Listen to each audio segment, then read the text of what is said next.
¿Qué tal? ¿Cómo está? Le damos la bienvenida a El Explicador de Enrique Ganem y María de Los Ángeles Aranda. El último tiranosaurio desapareció hace 66 millones de años y aún así estos animales siguen siendo noticia. Es inevitable, hay algunos temas del mundo de la ciencia que son inmediatamente atractivos para todos, incluso desde que somos niños, y ese atractivo muchas veces no desaparece con la edad.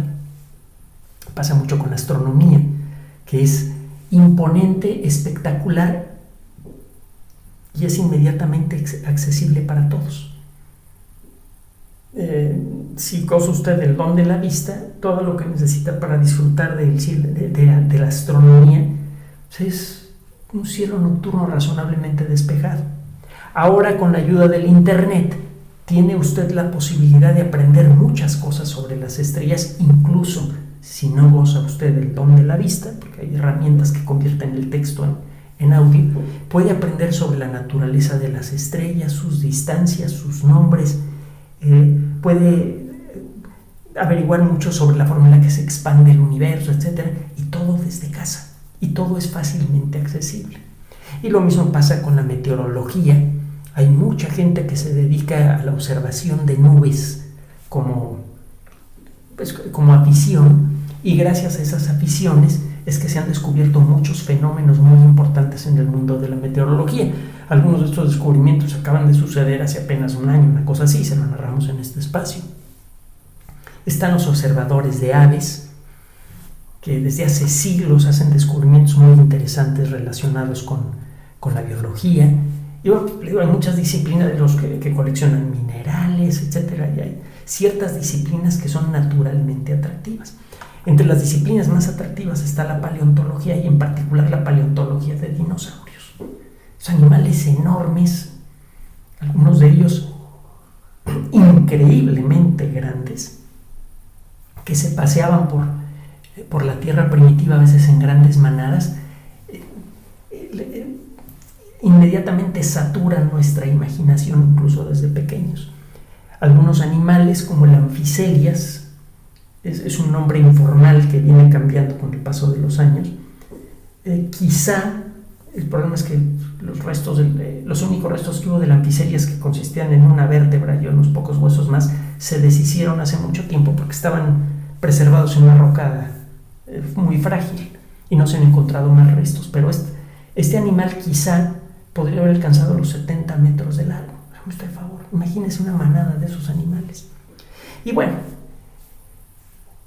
los herbívoros gigantes, desde luego que son espectaculares, pero los carnívoros son con mucho los animales que con más facilidad atraen la atención de niños y adultos. El tiranosaurio fue la estrella en Parque Jurásico y sigue siendo la estrella en el mundo de la paleontología de dinosaurios, por muchos motivos. Hay algunos carnívoros que alcanzaron un tamaño mayor que el tiranosaurio, pero son muy pocos. Por ejemplo, el espinosaurio. El espinosaurio que sale en la última película de la primera serie del Parque Jurásico no tiene nada que ver con la realidad. Para comenzar, los espinosaurios parece que tenían patas palmeadas, como las de los patos. Parece que vivían en un medio principalmente acuático. Y parece que comían principalmente peces.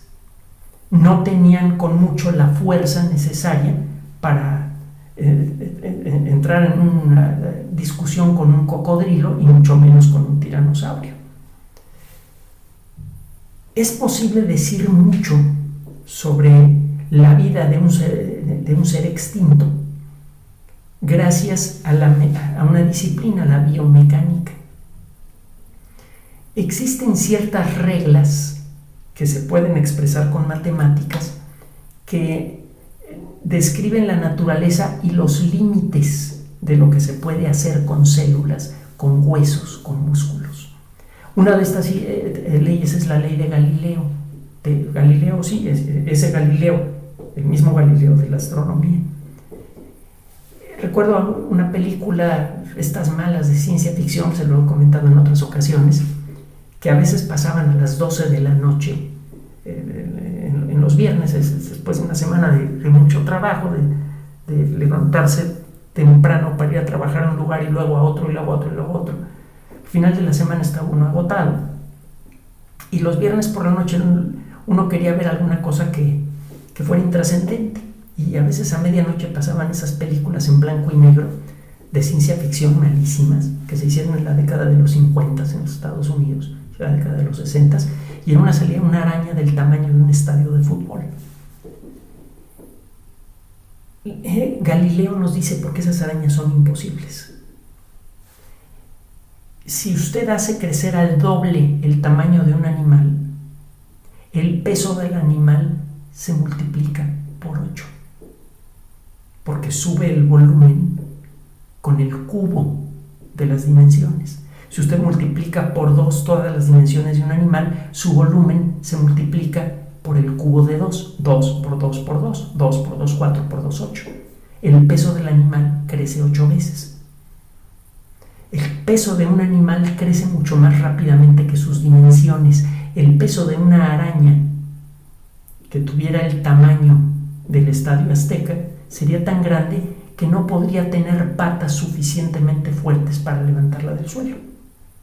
Además, el oxígeno no se podría difundir por el interior de su cuerpo con la suficiente rapidez para mantener vivas a sus células. El bicho se moriría de adentro para afuera. Las matemáticas y el entendimiento del funcionamiento de la vida nos pueden decir mucho sobre animales que no existen o sobre animales que han existido en el pasado remoto. Todo parece indicar, y hay muchos motivos para ello, que los huesos de los grandes dinosaurios tenían las mismas características generales que ahora encontramos en los huesos de los mamíferos o en los huesos de los reptiles. Ha sido posible obtener, por ejemplo, tiras de proteína, de colágeno proveniente de huesos de tiranosaurio. Tenemos la proteína de los tiranosaurios, bueno, una proteína de los tiranosaurios, y es químicamente casi idéntica al colágeno que forma la piel de nuestros cuerpos. Es casi igualita. Y es esencialmente idéntica al colágeno de los cocodrilos. La estructura de sus huesos parece que era similar, todo parece indicar que la composición era la misma. Todos esos datos los puede usted meter en modelos de cómputo con la ayuda de la biocomputación y puede usted estimar cuál era el peso de un tiranosaurio adulto con bastante precisión, cuál era la máxima velocidad que podía imprimirle a sus pies sin que se le quebraran los huesos, cuánta energía podían liberar sus músculos cuando trabajaban a la máxima potencia. Cuando usted estudia, por otra parte, el esqueleto de los grandes animales y tiene usted el entrenamiento apropiado, usted puede empezar a distinguir algunas estructuras en los huesos que no siempre son fáciles de ver. Por ejemplo, el punto en donde se unen los músculos a los huesos. Usted va a encontrar en los huesos unas cicatrices, unas estructuras que representan precisamente el punto de unión entre los músculos y los huesos. Uno puede reconocer en el cráneo de los tiranosaurios las suturas, que también es el nombre que a veces se le da a estas estructuras, en donde se unían los músculos que servían para cerrar las mandíbulas del animal. Es de esperarse que la capacidad física del músculo de los tiranosaurios haya sido muy similar a la capacidad física que encontramos en los músculos de los reptiles y de los mamíferos. Si usted sabe de qué tamaño es un músculo y conoce otras características que se pueden derivar del estudio del cráneo del tiranosaurio, usted puede estimar la fuerza con la que el animal podía cerrar sus mandíbulas. Eso por un lado. Con eso usted puede empezar a estimar qué tan fácilmente un tiranosaurio puede ejercer una mordida fuerte, y puede comparar la mordida teórica del tiranosaurio con la mordida teórica de otros animales. Si usted ve el cráneo del espinosaurio, va a encontrar que, aunque fue un cráneo sí, muy grande, era un cráneo relativamente frágil. No había las suturas de los músculos maceteros y otros músculos que sirven para cerrar las mandíbulas eran relativamente débiles. Eso significa que los músculos no eran muy grandes y que por lo tanto estos animales no podían ejercer una presión excepcional a la hora de morder.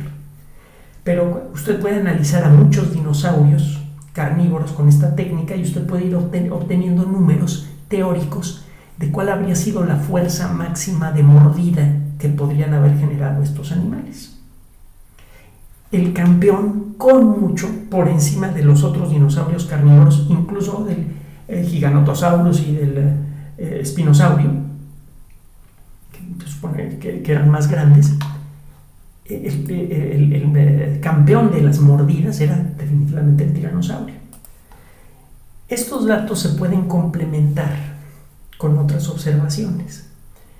Sabemos en dónde vivían los tiranosaurios y ya tenemos una idea de qué comían. Se han encontrado, por ejemplo, huesos de triceratops con unos surcos enormes que fueron hechos aparentemente cuando un animal carnívoro grande raspó la superficie de ese hueso plano para arrancarle la carne.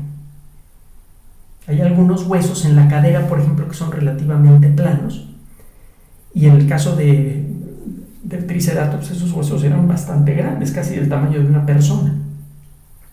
Y hubo algo que se arrastró por la superficie de esa masa grande de músculo y hueso y dejó unos surcos profundísimos con una estructura muy peculiar.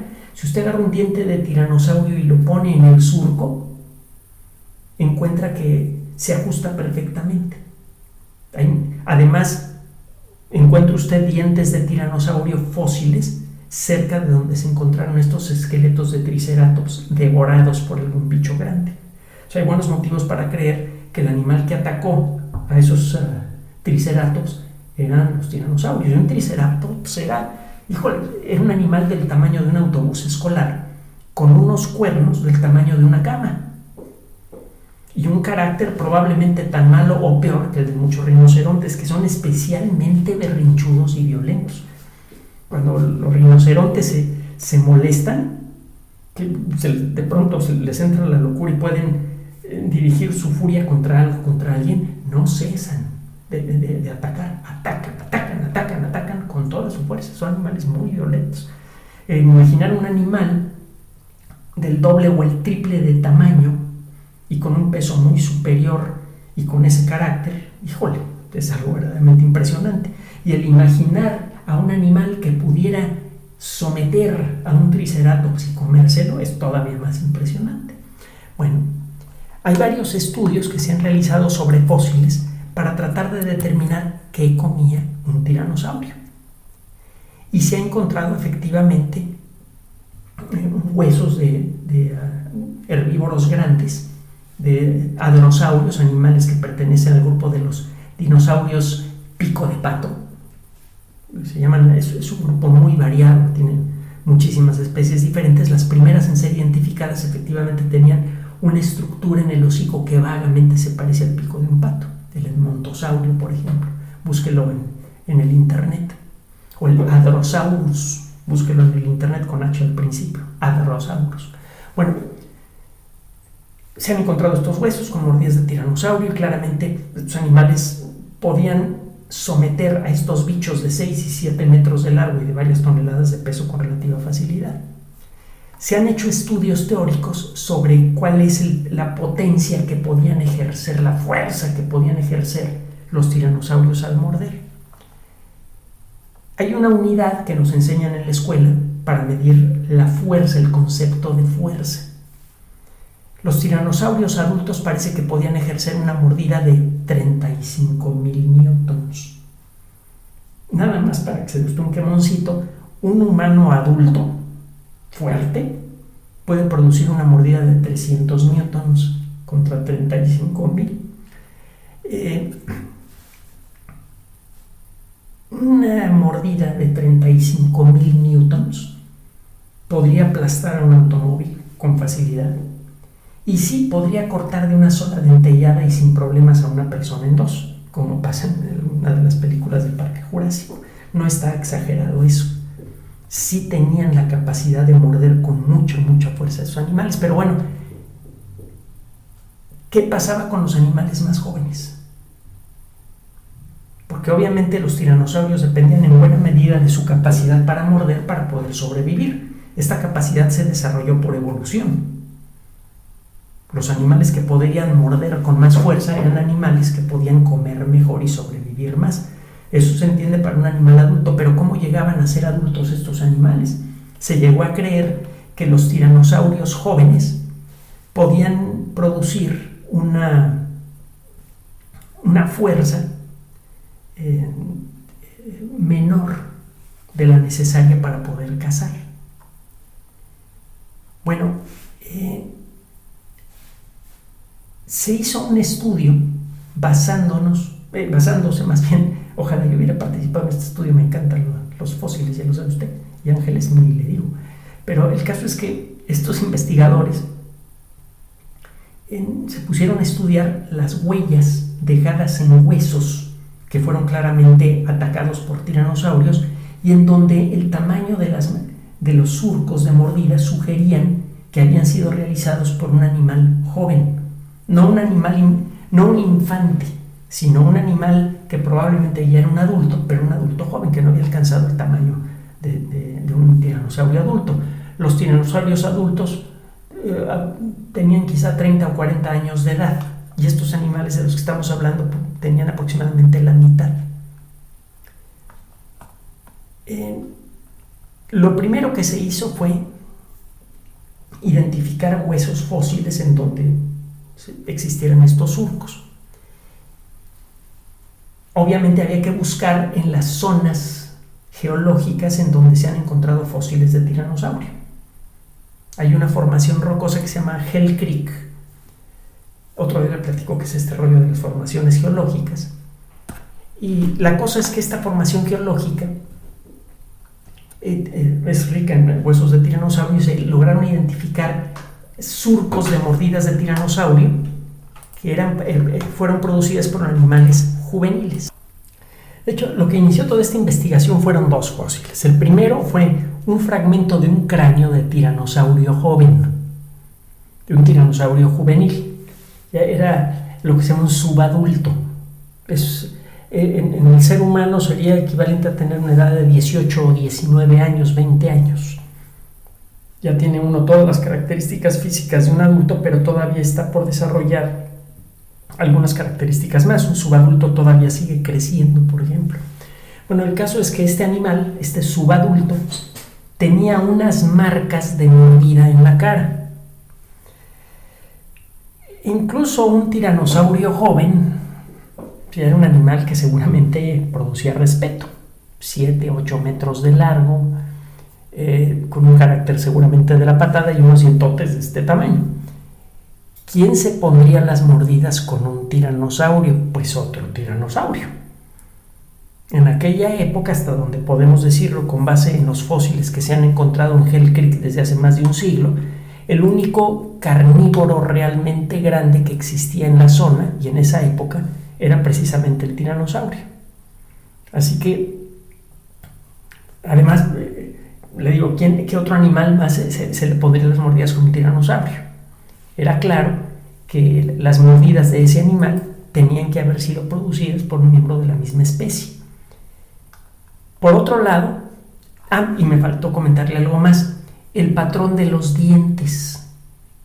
Se encontró una serie de huellas que formaban algo parecido a un arco, a una semielipse de marcas de dientes que sirven para trazar el contorno de la mandíbula del animal que provocó la mordida y se corresponde con el del mismo animal que recibió la mordida. Es decir, que este animal recibió una mordida de un miembro de su misma especie y más o menos de su misma edad, probablemente en una lucha por territorio, porque las mordidas fueron realmente intensas, no eran mordidas producidas por un juego. Por otra parte, se encontraron también las vértebras de la cola de un edmontosauro. El edmontosaurio era uno de los animales que pertenecían al grupo de los hadrosaurios, de los dinosaurios de pico de pato, como se les llama genéricamente, el grupo más abundante en términos de especies conocidas y también el grupo de dinosaurios del que se han encontrado más fósiles. Eran animales grandes, 4, 5, 6 metros o más. Formaban grandes manadas, anidaban en grupos. Se han encontrado nidadas de dinosaurio con varios centenares de nidos juntos. Seguramente debe haber sido espectacular ver una manada de estos animales, y si ver una parvada de aves pequeñas es espectacular. Imagínense ver un grupo grande de dinosaurios, varios centenares o miles de ellos, cada uno de 5 o 6 metros de largo. Bueno, se encontró un edmontosaurio con unas mordidas en la cola. Claramente el animal estaba corriendo cuando fue alcanzado por un predador que alcanzó a morderle la cola, pero se logró soltar y logró sobrevivir. Probablemente porque el animal que lo atacó no tenía la suficiente experiencia o la suficiente fuerza, probablemente porque era un subadulto. A la hora de estudiar el patrón de las mordidas en el hueso, quedó claro que el tamaño del cráneo del animal que propinó la mordida correspondía al de un tiranosaurio subadulto. Ahora, le decía yo que en los fósiles en donde se han encontrado mordidas de tiranosaurio adulto, por ejemplo, en la parte trasera de los triceratops, cuando usted coloca el diente de un tiranosaurio adulto sobre esos surcos, la forma del diente corresponde perfectamente con el surco. Y como además en esas formaciones rocosas solamente se encuentran huesos de tiranosaurio entre los carnívoros, pues, todo parece indicar que las mordidas fueron de tiranosaurio. Bueno, se han encontrado también los dientes de los subadultos de los tiranosaurios, y la forma era ligeramente diferente. Eso pasa también con los cocodrilos. El perfil del diente de un cocodrilo adulto es diferente al perfil del diente de un cocodrilo subadulto. La forma de las perforaciones dejadas por los dientes de estos animales en el edmontosaurio y en la cara del otro tiranosaurio se corresponden con la forma de los dientes de los tiranosaurios subadultos. Entonces se tienen dos fósiles en donde hay perforación del hueso producida por mordida casi con seguridad de un tiranosaurio joven. Y entonces se puede estimar cuál era la fuerza con la que mordían los tiranosaurios jóvenes. Hay por ahí un video en YouTube, por cierto, que trata sobre el asunto, y es bastante ilustrador. Ahorita le digo cómo encontrarlo. Puede usted, se encuentra en la página de la Universidad de California en Berkeley, es UC espacio Berkeley, se escribe Berkeley con Y al final, y en inglés el título es The Big Bite of the Teenage T-Rex, la mordida del tiranosaurio joven. Pues bien, lo que encontraron estos investigadores es importante y es impresionante. Los grandes animales carnívoros dependen en muy buena medida de la fuerza de su mordida para poder sobrevivir. Necesitan producir una mordida fuerte para poder capturar a su presa, que no se le vaya, y para poder romperle las estructuras necesarias, huesos y músculos, que inmovilicen a la víctima.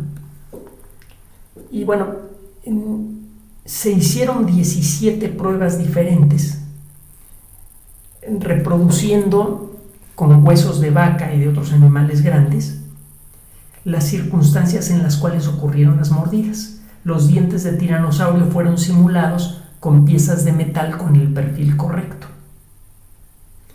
y se logró determinar que seguramente se necesitó una fuerza de alrededor de 5.641 newtons para producir esas mordidas. Es poco en relación a lo que podía conseguir un tiranosaurio adulto, que una mordida de tiranosaurio adulto son alrededor de 35.000 newtons. Pero en la actualidad Uno de los animales que tiene capacidad para producir mordidas excepcionalmente fuertes es la hiena. Una hiena fácilmente puede quebrantar el músculo del brazo de una persona. Si una hiena llega a morder el brazo de una persona, se lo arranca. Es una mordida excepcionalmente fuerte. Los cocodrilos tienen una mordida también muy fuerte, aunque la fuerza que puede ejercer un cocodrilo grande puede ser inferior a la que produce una hiena adulta. Bueno, pues la mordida del tiranosaurio estaba en capacidad por encima de la de los grandes cocodrilos y un poquito por abajo de la de las hienas. Sigue siendo entre 5 y 6 veces menor que la fuerza que podían producir los adultos, pero era suficiente para perforar los huesos de los dinosaurios de buen tamaño, de dinosaurios de 5 o 6 metros de largo. Los experimentos que se han hecho con otros dinosaurios, por ejemplo con el Velociraptor, demuestran que estos animales, los grandes carnívoros, los carnívoros en general, el Velociraptor era un animal especialmente grande, que la mordida de estos animales siempre fue excepcionalmente fuerte. El Velociraptor, por ejemplo, se estima que tenía una mordida de entre 4.000 y 8.000 newtons. Sustancialmente, más o menos del mismo nivel que el de un tiranosaurio joven y a veces un poquito superior, a pesar de que el animal era mucho más pequeño que un tiranosaurio. Todo esto tiene un montón de consecuencias. Por una parte, un animal necesita una mordida excepcionalmente fuerte para poder afianzar a una víctima ágil, fuerte y que se mueve rápido. Se necesita una mordida muy poderosa para poder detener rápidamente a una cebra, por ejemplo, que es un animal fuerte y muy veloz. Si usted no lastima rápidamente a una cebra para inmovilizarla, lo más probable es que no la pueda atrapar, y si usted depende de comer cebras para vivir, se extingue usted. La gran mayoría de los dinosaurios carnívoros contaban únicamente con sus bocas como herramientas principales de caza. Algunos animales como Deinonychus o Velociraptor, que era una versión más grande del Deinonychus, podían utilizar sus patas anteriores, sus brazos, para aferrarse a sus víctimas. Y en algunos casos contaban con uñas muy grandes que realmente ayudaban a derribar a las víctimas. Pero en la gran mayoría de los casos de los dinosaurios carnívoros, el alosaurio, que vivió, que será unos 60, casi 100 millones de años antes que el tiranosaurio, quizás hasta un poquito más, el Ceratosaurus y muchos otros dinosaurios carnívoros, la única herramienta real que tenían estos animales para derribar a sus víctimas era la boca. Casi todos los grandes dinosaurios carnívoros tenían brazos delanteros, patas delanteras débiles en relación a las fuerzas necesarias para agarrar a un gran dinosaurio e inmovilizarlo.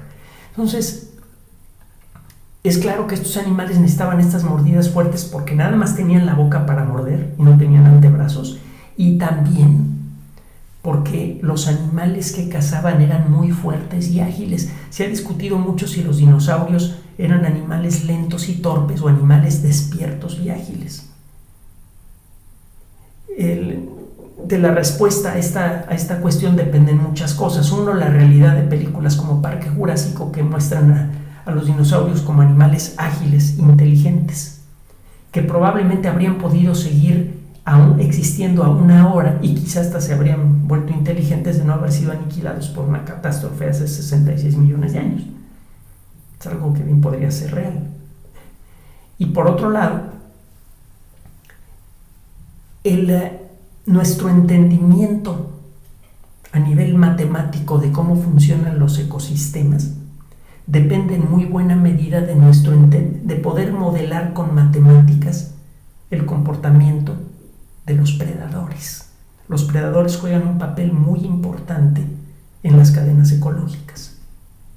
De hecho, en todas las cadenas ecológicas tiene usted productores primarios que son las plantas, que son atacadas, depredadas por los animales herbívoros, que a su vez son atacados por animales carnívoros. Los únicos organismos que no comen a otros organismos son las plantas. Todos los demás organismos viven de comer a otros organismos. Y la dinámica matemática de un ecosistema involucra el reflejar esas relaciones de manera precisa. Si podemos reflejar de manera precisa estas relaciones, podemos contar con modelos matemáticos fundamentales para entender cómo funciona el ecosistema terrestre actual, y de eso depende nuestra supervivencia, porque el mayor riesgo que estamos enfrentando como especie es el del continuo y creciente daño al ecosistema generado por nuestras actividades. Un daño que mucha gente quiere reducir al simple problema ambiental. Ojalá y el problema fuera ambiental. El problema es de destrucción ecológica a gran escala en todos los rincones del ecosistema.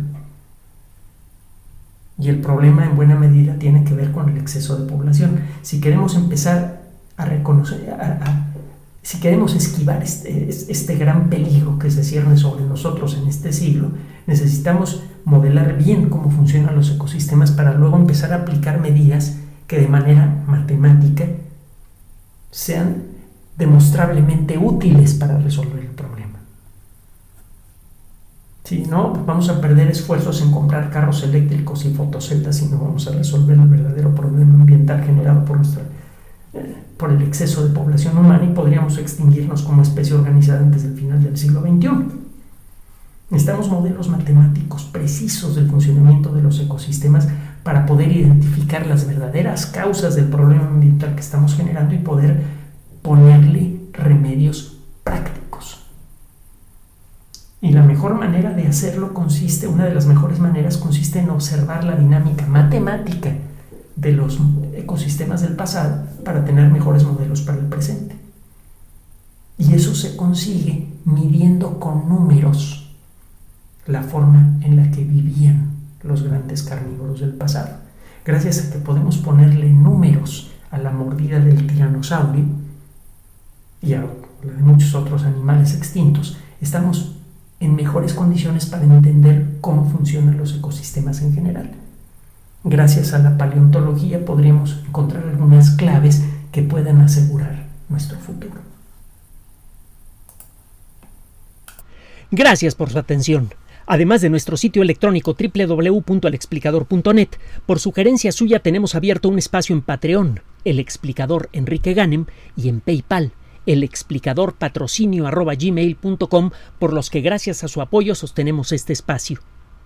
Puede usted descargar gratuitamente estos audios en formato MP3 en Spotify y en iTunes como El Explicador Sitio Oficial, y en SoundCloud como El Explicador, y con formato de video en YouTube en El Explicador Sitio Oficial. Recuerde nuestras redes sociales de siempre: Twitter Enrique-Ganem, y en Facebook Enrique Ganem Sitio Oficial, El Explicador y los grupos que usted ya conoce. Finalmente, El Explicador siempre somos María de Los Ángeles Aranda y Enrique Ganem. Gracias.